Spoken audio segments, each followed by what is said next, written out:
Eu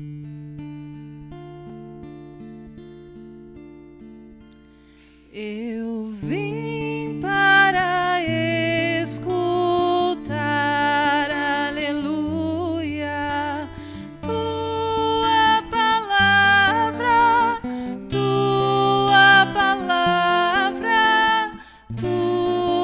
palavra de amor. Eu quero entender melhor, aleluia, tua palavra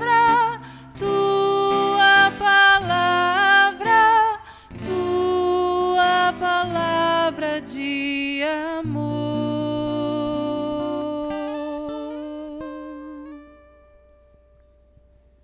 O Senhor esteja convosco. Ele está no meio de nós. Anúncio da boa nova de nosso Senhor Jesus Cristo, segundo Lucas. Glória a vós, Senhor. Naquele tempo, os fariseus e os mestres da lei disseram a Jesus: os discípulos de João, também os discípulos dos fariseus, jejuam com frequência e fazem orações. Mas teus discípulos comem e bebem. Jesus, porém, lhes disse: os convidados de um casamento podem fazer jejum enquanto o noivo está com eles? Mas dias virão em que o noivo será tirado do meio deles, então naqueles dias eles jejuarão. Jesus contou-lhes ainda esta parábola: ninguém tira retalho de roupa nova para fazer remendo em roupa velha, senão vai rasgar a roupa nova, e o retalho novo não combinará com a roupa velha. Ninguém coloca vinho novo em odres velhos, porque senão o vinho novo arrebenta os odres velhos e se derrama, e os odres se perdem. Vinho novo deve ser colocado em odres novos. E ninguém, depois de beber vinho velho, deseja o vinho novo, porque diz: o velho é melhor. Palavra da salvação. Glória a vós, Senhor. Que as palavras do Santo Evangelho perdoem os nossos pecados. Que assim seja. Podem sentar um pouquinho só.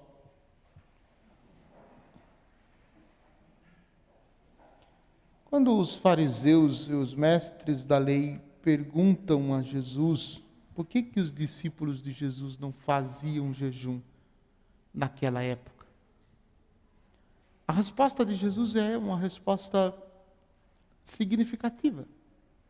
Rápida, mas significativa. Jesus responde com uma pergunta: os convidados de um casamento podem fazer jejum enquanto o noivo está com eles?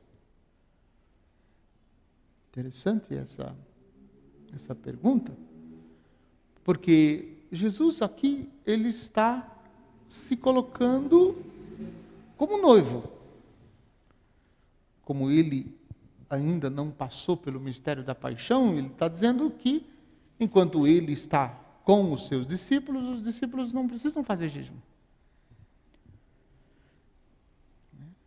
Isso é um primeiro ponto. Porém, depois da paixão, o noivo foi tirado. O noivo foi tirado. E aí, esse depois da paixão, entramos nós. Será que nós, hoje, nesse tempo que vivemos, nós conseguimos compreender perfeitamente a necessidade de fazer jejum?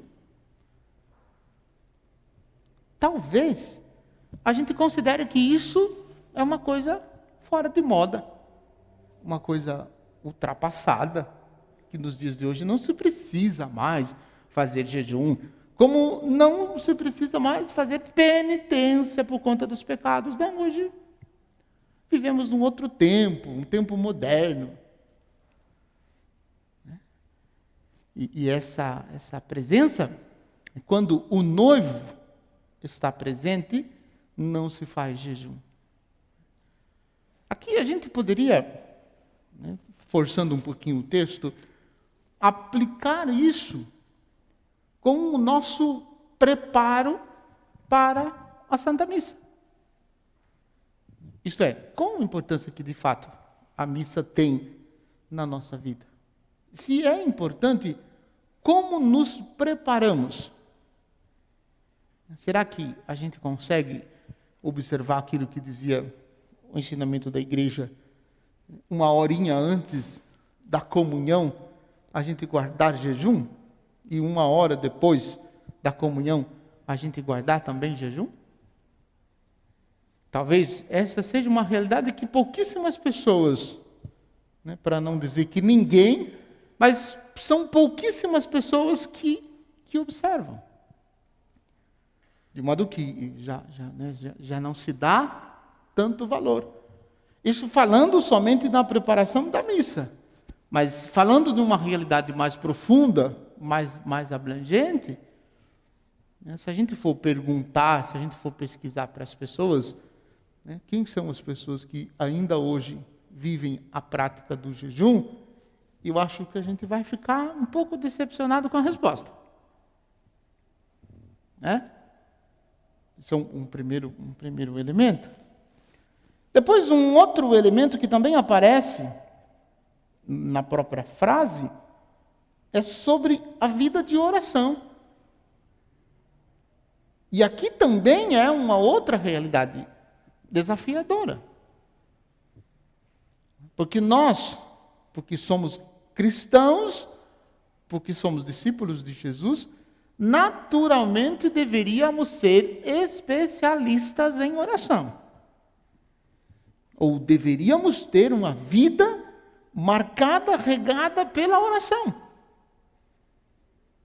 E não digo de oração, dessas orações que nós todos fazemos como obrigação do cristão, a oração do Santo Terço, as orações prontas, mas as orações que a gente revela do nosso coração para o coração de Deus. E quando a gente revela do nosso coração para o coração de Deus, Deus mesmo, pela força do seu Espírito, muda a nossa vida. Se nós rezamos, ou dizemos que rezamos, e a nossa vida continua do mesmo jeito, será que realmente a gente pode dizer que nós rezamos? Porque se rezamos e não mudou nada, rezou o quê? Rezou para quem? Rezou por quê? Porque a minha oração é uma coisa importante isso. A minha oração não tem o poder de mudar Deus. A minha oração não é para mudar a Deus. Porque Deus é Deus. Se eu rezar, Deus é Deus. Se eu não rezar, Deus continua sendo Deus. Quem precisa da oração sou eu. Eu preciso da minha oração. Para que, por meio da oração, eu possa aproximar de Deus e, por meio da oração, da minha oração, Deus possa mudar a minha vida.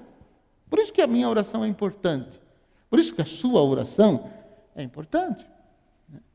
E aí, acompanhado daquilo que Jesus chama de jejum. É preciso que seja acompanhada a oração pelo jejum, o jejum pela oração. São duas práticas que comumente a gente trabalha bastante na quaresma. Mas não é só para a quaresma. São práticas da vida cristã que todo cristão deveria exercitar com profundidade esses dois elementos. Depois, um outro momento no Evangelho, Jesus conta uma parábola, quase que para justificar o que ele acabou de dizer. Ninguém tira retalho de roupa nova para fazer remendo em roupa velha. De fato, isso, talvez muitos de nós, nossos pais, viveram profundamente essa prática, Quando se usava o costume de remendar roupa para a gente usar, E remendando, é daí que vem aquela roupa de quadrilha, Que virou roupa de quadrilha, é remendo falsificado, Que vai remendando por cima, dando a impressão de que é. Mas a roupa que se usava remendada, cortava o lugar que estava rasgado, pegava um outro pedaço de pano, quase da mesma cor e quase da mesma tonalidade, e costurava. Alguns, com um pouco mais de tecnologia, costurava na máquina. A maioria costurava era na mão mesmo. E ficava, né, aquele quadradinho ou aquele quadradão aonde se remendava a roupa. E aí é verdade isso que Jesus, né, diz aqui. Claro, Jesus diz sempre a verdade, mas nós palpamos isso. Né? Nós palpamos isso. E nunca se colocava pano novo no remendo. Era pano já, né, judiado, pano já batido. Né? E aí Jesus está ensinando justamente isso. Né? O retalho novo não combinará com a roupa velha. E depois o outro detalhe do odre, né? A garrafa de vinho da época, uma espécie de bolsa de couro, né? Onde se usava para colocar o vinho. E se colocasse vinho novo dentro daquele suporte, né? Iria estragar tudo, porque o vinho iria arrebentar e iria perder o odre e o vinho. Né? Então se colocava vinho novo dentro de odres novos. E assim, né? Vejam, a comparação de Nosso Senhor é muito específica. E a gente pode aplicar isso para a nossa vida. Aquilo que Jesus está ensinando para os fariseus e para os seus discípulos é uma novidade. Uma novidade que nem todos da época de Jesus estavam prontos para ouvir. Uma novidade que nem todos na época de Jesus estavam prontos para colocar em prática. E para nós é colocado justamente isso. Deus, Ele tem sempre as suas novidades para nós. Deus sempre tem coisa nova para nós. E como é que a gente acolhe? Como é que a gente vive? Como é que a gente relaciona?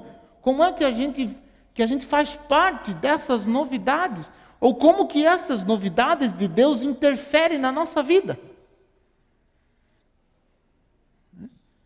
Dito assim de uma maneira muito simples,